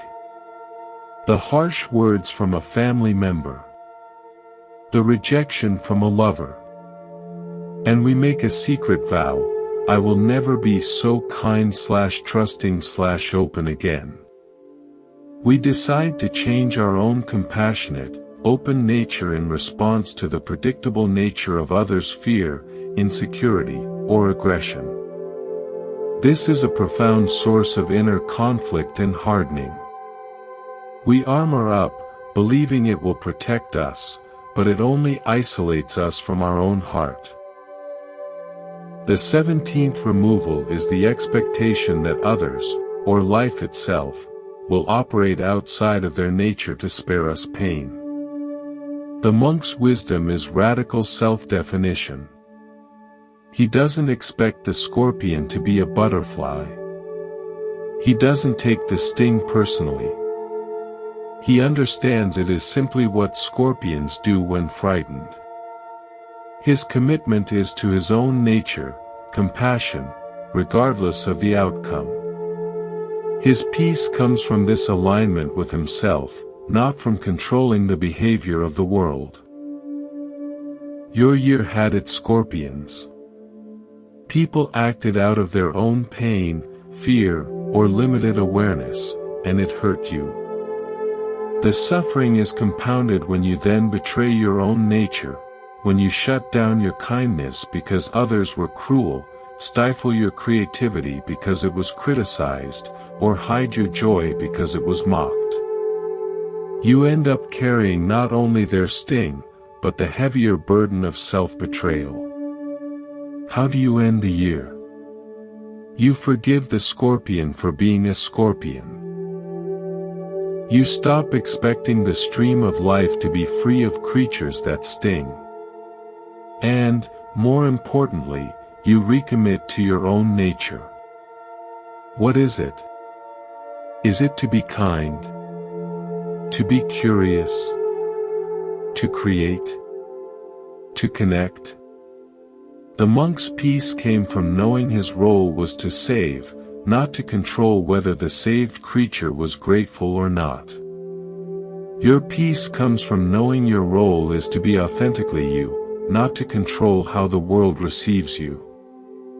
You pull the scorpion from the water because that is who you are. You tend to the sting with compassion, and then you reach out again. Practice the nature alignment. Ask yourself, what is my fundamental nature when I am not armored, not reacting, not afraid? Maybe it's to be curious, to be a peacemaker, to find beauty, to nurture. Choose one word or phrase. Then, think of one sting from this year. See if you can view the person or situation as a scorpion in the water, acting from its own limited, frightened nature. Now, ask. In that situation, did I remain true to my nature, or did I betray it to armor up? There's no judgment here, only observation. Then, make a gentle commitment. As I move forward, I will prioritize alignment with my own nature over protection from potential stings. This is how you move forward with an open heart, not a naive one, but a courageous one. Part 18, The Raft, Removing the Clinging to the Vehicle. The Buddha said, suppose a man is on a journey. He comes to a vast, impassable river. On this side, there is danger and fear, on the far side, safety and peace. But there is no bridge or ferry. So he gathers grass, twigs, and branches, and builds a raft. By means of the raft, he crosses the river safely. Having reached the other shore, he thinks, this raft was very useful. I will carry it on my head or on my back for the rest of my journey. The Buddha asked, would he be acting wisely? No, Lord, the disciples replied. What should he do? He should leave the raft on the bank, or moor it, and continue his journey, grateful for its service. Exactly, said the Buddha. The teachings are like a raft, for crossing over, not for holding on to. We end the year clinging to the rafts that helped us survive it. The coping mechanism that got us through grief. The rigid mindset that helped us meet a deadline. The story of victimhood that garnered us sympathy. The identity of the hustler that brought success. These were useful, perhaps vital, for crossing the particular river of that year. But the new year is a different landscape. The river has been crossed. Yet we insist on dragging the heavy, sodden raft with us, up the hill and through the forest, confusing the vehicle for the journey itself. The 18th removal is the clinging to vehicles, to strategies, identities, and stories that have outlived their purpose. We mistake the tool for the truth. The Buddha's teaching here is about practicality and freedom. Use what works to cross the river. Honor it. Be grateful for it. And then, If it is no longer needed for the next stage of the journey, set it down. Don't make a religion out of the raft. Don't define yourself as the raft builder. The goal is the far shore of peace and understanding, not the perpetual maintenance of a particular vehicle. What rafts are you carrying from this year? Is it the raft of busyness that helped you avoid pain?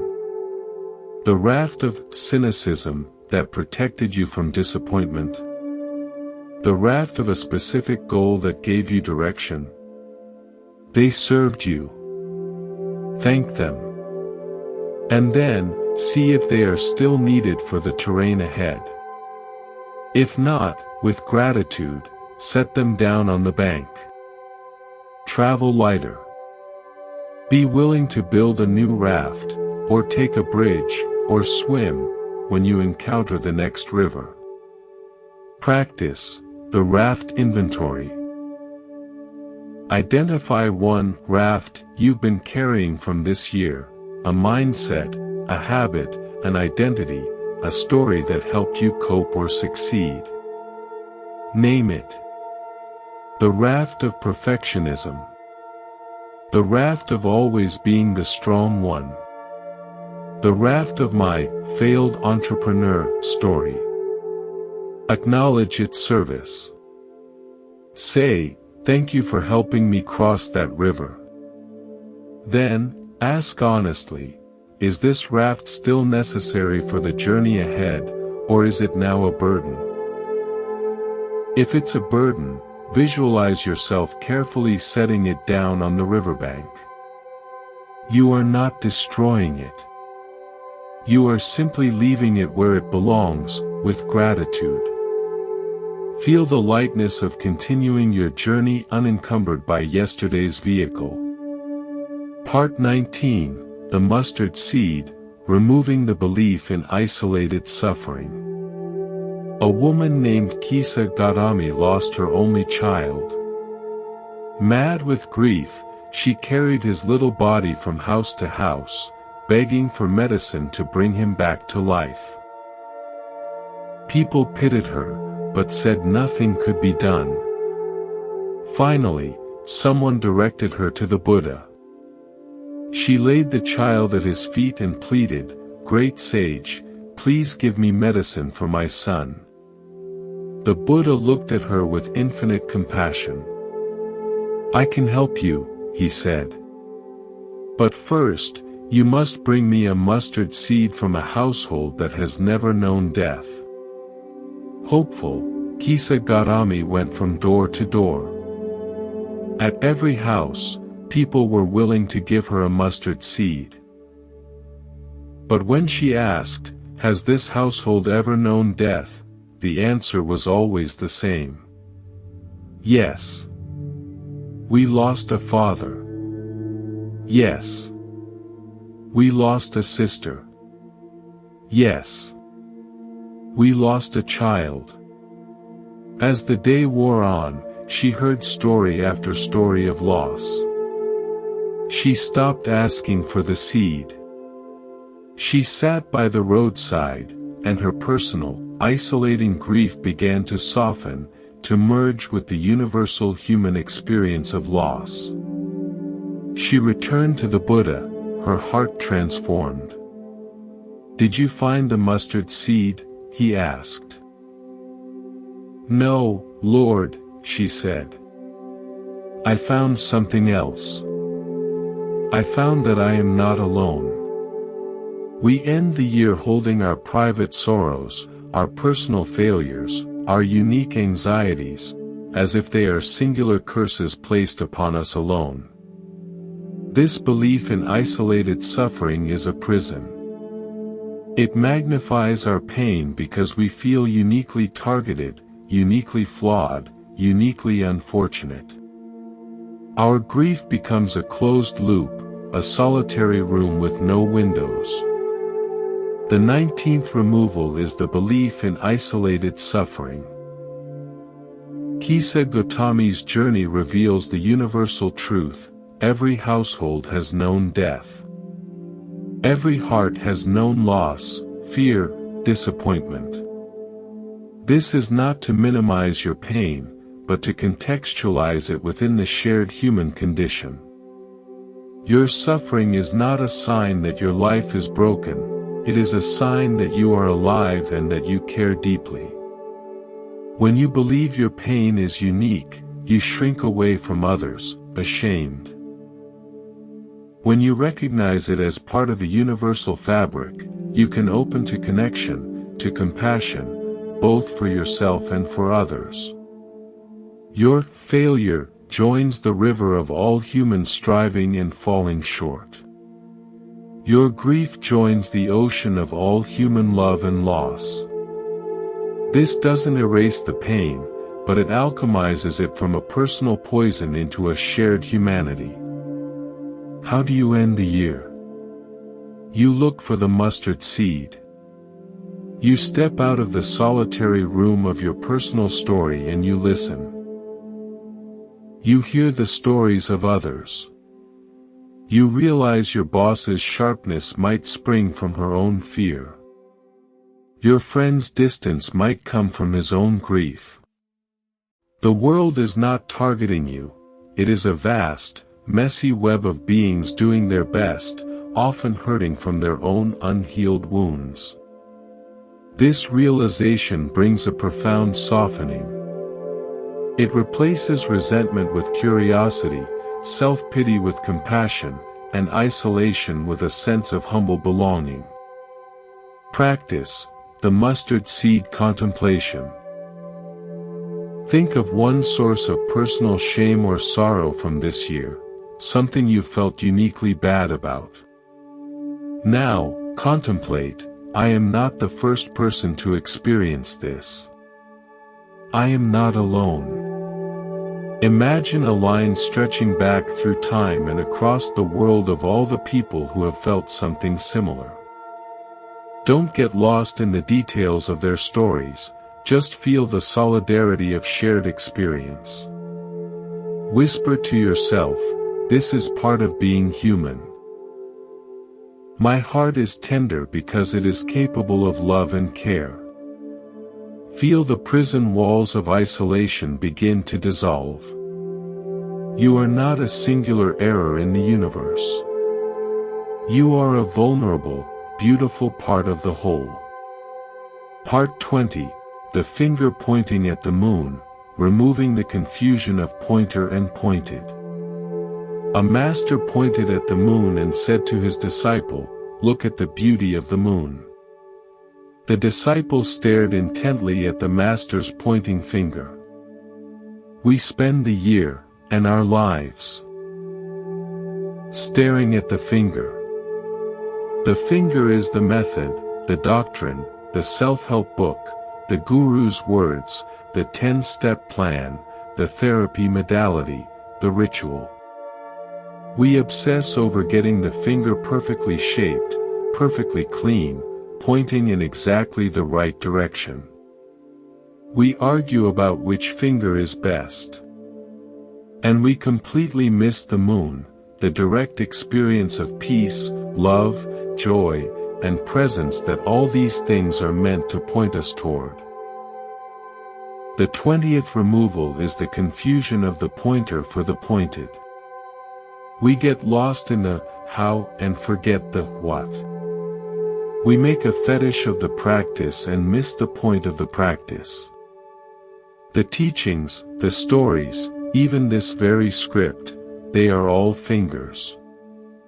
Useful, perhaps necessary, but utterly useless if you spend all your time examining the finger and never lift your gaze to the breathtaking, silent moon of your own direct experience. You end the year with a collection of fingers. Goals you achieved, books you read, podcasts you consumed, therapies you tried. But where is your attention? Is it still glued to the finger, judging its angle, or have you allowed yourself, even for a moment, to be bathed in the cool, clear light of the moon? The moon of the present moment. The moon of inner silence. The moon of unconditional acceptance. How do you end the year? You finally look at the moon. You use the finger, these teachings, these practices, to orient your gaze, and then you let it go. You drop the analysis. You stop seeking the perfect finger. You simply look and see. The moon has been there all along, shining on the chaos and the order of your year, waiting for your attention to shift from the frantic pointing to the serene, luminous beingness that is your true home. Practice the moon gaze. Tonight, or soon, actually go outside and look at the moon if you can. If not, close your eyes and remember it. As you look at the real or remembered moon, feel the shift in your awareness. You are not thinking about the moon. You are seeing it. That is direct experience. Now, bring that quality of attention inward. Can you feel the space of awareness within you, just as you saw the moon? Don't think about it. Don't label it. Just feel the silent, knowing presence that is reading these words, hearing these sounds. That is your moon. Whenever you get caught up in the fingers of life, the strategies, the dramas, the problems, remember this practice. Gently shift your gaze from the finger to the moon. From the problem to the presence that holds the problem. The finger is useful. The moon is everything. Part 21, The King and the Well, Removing the Search for External Validation. A king, powerful and wealthy, felt an inner emptiness no conquest could fill. He sought out a sage living by a simple well. "Tell me," the king demanded, "what is the secret to true happiness? I have everything, yet I have nothing." The sage said nothing. He picked up an empty bucket, lowered it into the well, drew up some water, and drank. He then offered the bucket to the king. Thirsty from his journey, the king drank deeply. The water was cool, clear, and utterly refreshing. "Well," said the king, wiping his mouth. "What is the answer?" The sage pointed to the well, then to the bucket, then to the king's own throat. "The water was here all along," the sage said. "You were just using the wrong vessels to try and hold it. Palaces, crowns, the adoration of crowds, they are cracked cups. They cannot hold this. You must learn to lower your own bucket into your own well." We end the year feeling empty because we've been drinking from cracked cups all year long. The cup of others' approval. The cup of social media likes. The cup of professional status. The cup of material acquisition. We keep drinking, but the water, the sense of inner fulfillment, of true nourishment, keeps leaking out, leaving us perpetually thirsty. We think the answer is to find a better, more ornate, more impressive cup. We resolution to get a promotion, buy a new car, gain more followers. But the vessel is still flawed. The 21st removal is the search for fulfillment in external validation. The sage's lesson is direct. The water, peace, joy, contentment, is an internal resource. It is in the well of your own being. The external world provides the bucket, the means of drawing it up, but the source is within. A fancy bucket, a high-status job, doesn't create more water, it might just be heavier to lift. A simple, intact bucket, a mindful walk, a creative act, a moment of silence, can bring the water to your lips perfectly. Your year was likely spent polishing old cups or hunting for new ones, wondering why you're still thirsty. The fatigue you feel is the fatigue of a long, futile search in the wrong places. How do you end the year? You stop looking for better cups. You turn your attention to the well. You learn how to lower your own bucket. What is your bucket? It is your attention. It is your intention to be present. It is your willingness to sit quietly and draw up the simple, refreshing truth of your own existence, without needing it to be praised, photographed, or monetized. The water of peace is always there, in the depth of you. You've just been too busy admiring the royal goldwet to notice the humble, life-giving well in your own backyard. Practice the well drawing. Sit quietly for 5 minutes. Imagine yourself sitting beside a deep, cool, clear well, the well of your own being. See a simple bucket, your attention, tied to a rope, your breath. In your mind, lower the bucket slowly down, down, into the quiet darkness. Then, draw it up. Imagine drinking from it. The water is the feeling of simply being alive, without any story. It is the taste of, I am. Drink it in. Feel it nourish you. Do this mentally whenever you feel the thirst of seeking external validation, approval, or distraction. Remind yourself, the water is within. I need only lower my bucket.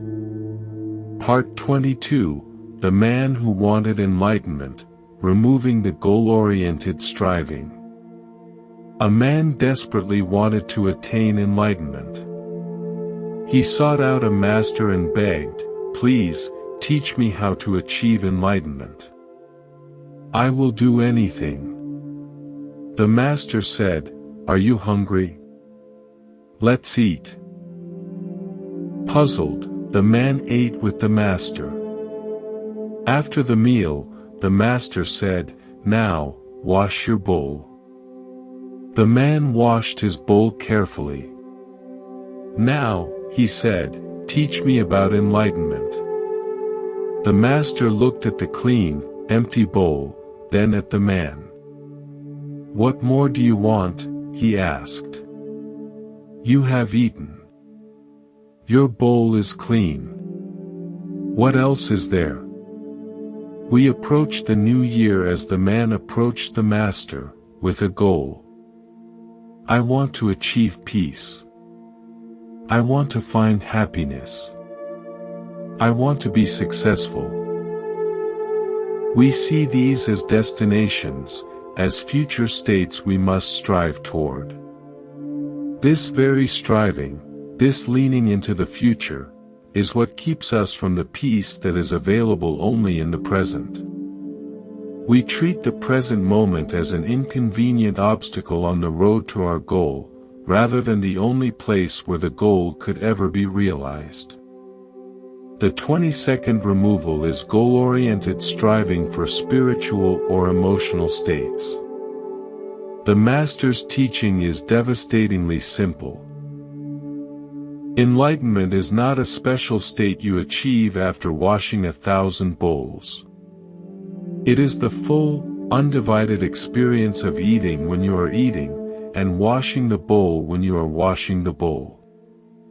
Peace is not the prize at the end of the race, it is the quality of attention you bring to each step. When you make happiness a goal, you turn your back on the simple, potentially happy act of washing a bowl right now. You end the year exhausted from striving. You've been running toward a horizon that keeps receding. The master points to your empty, clean bowl. The task of the year, living, is complete. You have eaten your experiences. Some were sweet, some bitter. Now, the bowl is empty. It is clean. In this very moment of completion, what is lacking? The striving mind says, I need next year's meal. I need a shinier bowl. The awakened mind simply sees the clean bowl and rests.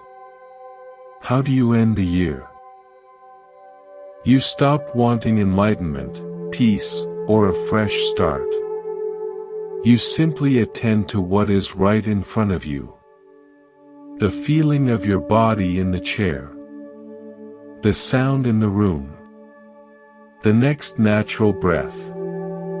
In that simple attending, without a goal, you may find that what you were searching for has been here all along, disguised as the ordinary. The fresh start is not January 1st. It is this breath, perceived anew, free from the project of trying to make it into something else. Practice. The clean bowl meditation. Perform a simple chore, washing a single cup, wiping a counter, folding a towel. Do it with your entire being. See the colors. Feel the textures. Hear the sounds. Do not do it to get it done. Do not do it to achieve cleanliness or order. Do it for its own sake. Let the action be complete in itself. When you are finished, pause. Look at the clean, empty bowl or the folded towel. Feel the natural completion. There is nothing to add. No goal was reached, yet everything that needed doing was done. This is the essence of a fresh start, meeting each moment as its own complete event, not as a stepping stone to somewhere else. Part 23, The Taming of the Ox, Removing the Struggle with the Wild Mind. A famous series of Zen pictures, The 10 Bulls, depicts the stages of taming an ox, representing the mind. At first, the ox is wild, unruly, charging through fields, impossible to catch. The seeker struggles, is tossed about, gets muddy and bruised. Gradually, through persistent, gentle practice, the ox is tamed. It is led by a rope, then eventually the rope disappears. In the final pictures, the ox and the herdsman are both forgotten. The seeker returns to the marketplace with bliss-bestowing hands, empty, open, and free. The wild ox was never the enemy, it was a powerful force that needed understanding, not eradication. We end the year feeling like we've been in a constant, losing battle with our own wild mind. The ox of anxiety has stampeded through our sleep. The ox of desire has dragged us into foolish purchases or relationships. The ox of anger has gored our peace. We see the mind as an adversary to be defeated, controlled, or silenced. This internal war is the source of immense suffering. We are the bruised and exhausted seeker, still chasing the tail of the rampaging beast. The 23rd removal is the perception of the mind as an enemy. The ox-herding pictures offer a different paradigm. The mind is a powerful, natural force. The goal is not to kill the ox, but to understand it, befriend it, and harmonize with it. The rope is not force, it is mindful awareness. You don't control the thoughts, you establish a gentle, non-reactive relationship with them. You observe the ox's habits without being trampled by them. Over time, the ox calms, not because it is suppressed, but because it is no longer provoked by your resistance and fear. Your year's mental fatigue comes from trying to wrestle the ox into submission. Every time you thought, "I shouldn't feel this way," or "stop thinking about that," you were pulling on the rope in a panic, making the ox more wild. Peace comes not from a dead ox, but from an understood one. From knowing you are not the ox. You are the herdsman with the capacity for gentle, firm awareness. How do you end the year? You drop the rope of struggle. You sit quietly and simply watch the ox. You notice its energy, its direction, without jumping on its back or trying to chain it. Ah, there's the ox of worry, pacing. There's the ox of nostalgic memory, grazing in that old field. You don't follow it. You don't fight it. You just know it's there. This knowing, this spacious awareness, is the beginning of true taming. You move forward not as a conquering warrior, but as a wise herdsman, in harmony with the powerful, vital energy of your own being. Practice, the ox watching. For 5 minutes, sit in meditation. Let your thoughts and feelings arise freely. Imagine each distinct wave of thought or emotion as a movement of the ox. See it as a form of energy, not as you. Label it gently, planning, aching, remembering. Don't try to stop it. Just watch it move across the field of your awareness. Your only job is to be the aware herdsman, sitting quietly under the tree, knowing the ox is in the field. Feel the difference between being the ox, identified with the thought, and watching the ox, resting as awareness. This practice of non-identification is the gentle rope that, over time, establishes peace. Part 24, The Last Stroke, Removing the Need for a Dramatic Finale. A master calligrapher was creating a monumental scroll for the emperor. For hours, with immense concentration, he painted beautiful, complex characters. The court watched in hushed awe. Finally, he came to the last character. He dipped his brush, raised it, and with a swift, confident, utterly simple stroke, he finished. The stroke was not grand or ornate. It was plain, direct, final. A young courtier, expecting a flourish, whispered in disappointment, "But, it's just a line." An older, wiser minister shook his head. "That is not just a line. That is the stroke that completes the painting. Without it, all the beauty before is just preparation. With it, everything becomes a whole." The mastery is not in the drama of the last stroke, but in knowing precisely when and how to make it, and then having the courage to stop. We pressure ourselves to end the year with a dramatic finale. A huge party. A profound insight. A life-changing resolution. A perfectly symbolic moment. We feel that unless the year ends with a bang, it hasn't ended properly. This sets us up for disappointment, because life rarely provides Hollywood endings.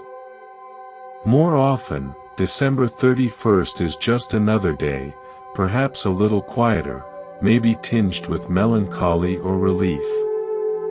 We then interpret this quiet ending as failure, as evidence that the year wasn't special enough. The 24th removal is the need for a dramatic, meaningful finale. The master calligrapher teaches us about true completion. The completion is in the appropriateness of the final act, not its volume.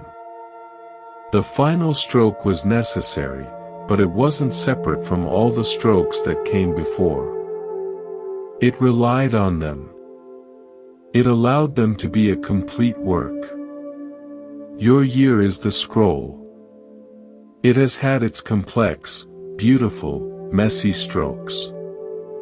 The final stroke is not a fireworks display. It is the simple, conscious act of setting down the brush. Of saying, it is complete. It is the quiet inhalation after the last word of a story. It is the gentle nod of acknowledgement to all that was. This conscious, simple ending is the dramatic shift. It's the shift from doing to being.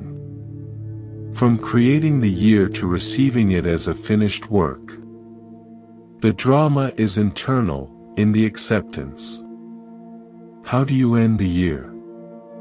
You make the last stroke simple and conscious. You don't force a grand gesture. You might just sit for 5 minutes in silence. You might write one line in a journal, "The year is complete." You might take a slow walk and feel the air. You consciously choose to stop the doing of the year and transition into the being with what was done. This intentional pause, this conscious setting down of the brush, is the most powerful finale there is. It creates the clean space from which a new scroll can be unrolled. Practice the conscious final stroke.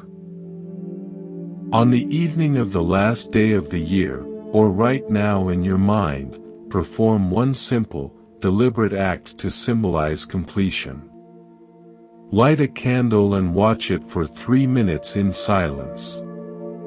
Write "complete" on a piece of paper and place it in a drawer.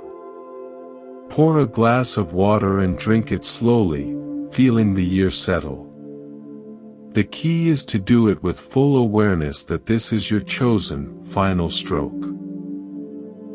Feel the satisfaction of the artist who knows the work is done, not because it's perfect, but because it is whole. Then, set down your brush. Part 25, The 108 Strokes, Integration and the True Fresh Start. In Zen temples, the new year is not welcomed with raucous noise, but with 108 deep, resonant, deliberate strikes of the great temple bell. As the old year's final moments dissolve, each profound bong vibrates through the cold, clear air. According to tradition, each ring strikes away one of the 108 earthly desires or mental poisons that cause human suffering. It is a ceremony not of gaining, but of shedding. Not of making promises, but of releasing burdens. You have just heard your bell, sounding through these stories. The overflowing cup. The burden on the riverbank. The silent hearing. The poisoned arrow's story. The rake in the hands. The strawberry on the cliff. The dull axe. The eye of the typhoon. The trembling tea. The farmer's maybe. The stonecutter coming home. The butterfly's dream. The unstealable moon. The tea poured during the quake. The unfinished pot. The elephant. The scorpion and the monk. The raft. The mustard seed. The finger and the moon. The king's well. The clean bowl. the tamed ox. The last stroke. Each story, a stroke against a clinging, a fear, a false narrative, a resistance. Each one, a removal. A cleansing of the inner vessel. You don't need to wait for a clock's hands to meet at midnight. You can end your year right here, right now. Not by marking a date, but by completing a gentle, firm, courageous motion of the heart. The motion of letting go. Of setting down what was never yours to carry in the first place. What have you removed? You haven't removed your history, your talents, your passions, or your humanity. You've removed the dust that settled on them. The clutter that obscured them. The weight that made them feel like anchors. You've removed the secondary layers of suffering. The toxic story about the pain, the exhausting resistance to the storm, the shame of the tremor, the rush to final judgment, the corrosive comparison, the heavy, fixed self, the fear of loss, the illusion of total control, the need for perfect completion, the partial truth, the expectation of different natures, the clinging to old vehicles, the belief in isolated suffering, the confusion of pointer and pointed, the search for external water, the striving for a future state, the war with the wild mind, and the need for a dramatic end. What remains is inner peace. Not as a trophy you've won, but as your fundamental nature, revealed like a wide, clear sky after the clouds have drifted apart. What remains is rest. The deep, cellular rest of no longer fighting what is, or clinging desperately to what isn't. What remains is space. Vast, open, fertile, silent space. From this space, you move forward. Not with the brittle, frantic energy of new year, new me. Which is just another form of self-rejection, but with the quiet, unstoppable joy of, now, this is the reality of me. Fresh, because you are fully present to what is happening. New, because your awareness is always, eternally new in each moment. It has never been here before, exactly like this. The world, of course, will keep being a bustling, noisy marketplace. Tigers will still pace on the cliffs of memory and anticipation. Arrows will fly. Storms will gather. Horses will run away. Axes will dull. Tea will sometimes spill. Oxen will seem wild. Fingers will point. Scorpions will sting. But you have practiced. You now know how to empty the cup when it gets too full. You remember to put burdens down at the river's edge. You can find the silent hearing within the greatest noise. You will pull the arrow of pain, not savor the poison of its story. You will feel the rake in your hands, and find peace in the movement itself. You will always, always remember to look for the strawberry and taste its impossible sweetness. You will schedule sacred time to sharpen your axe. You will meet storms from your still center. You will allow your tea to tremble and spill, smiling at your own beautiful, honest humanity. You will hold the farmer's wise, maybe. You will come home from the desert of comparison. You will wear your sense of self lightly, like a butterfly's wing. You will admire the moon you can never truly lose. You will pour your tea, calmly, attentively, even when the ground shakes. You will see the beauty in the unfinished pot. You will behold the whole elephant. You will stay true to your nature, regardless of stings. You will leave rafts on the bank with gratitude. You will find solace in the shared mustard seed. You will look at the moon, not the finger. You will draw water from your own well. You will find enlightenment in washing the bowl. You will watch the ox with gentle curiosity. And you will make the last stroke simple, conscious, and complete. So let the old year fall away. Let it fall like a single, dried leaf from a great, ancient tree. It has done its work. It has brought you here, to this understanding, to this moment of clear space. Do not drag the leaf with you. Let the earth receive it back. Step into the new year not as someone struggling to become peaceful, happy, or successful. Step into it as someone who simply is the open space for all experience. Carry nothing but your own open, empty hands. Your clean, empty bowl. And be ready. Be deeply, quietly ready for whatever tea this mysterious, unpredictable, breathtaking life chooses to pour. Welcome to your true fresh start.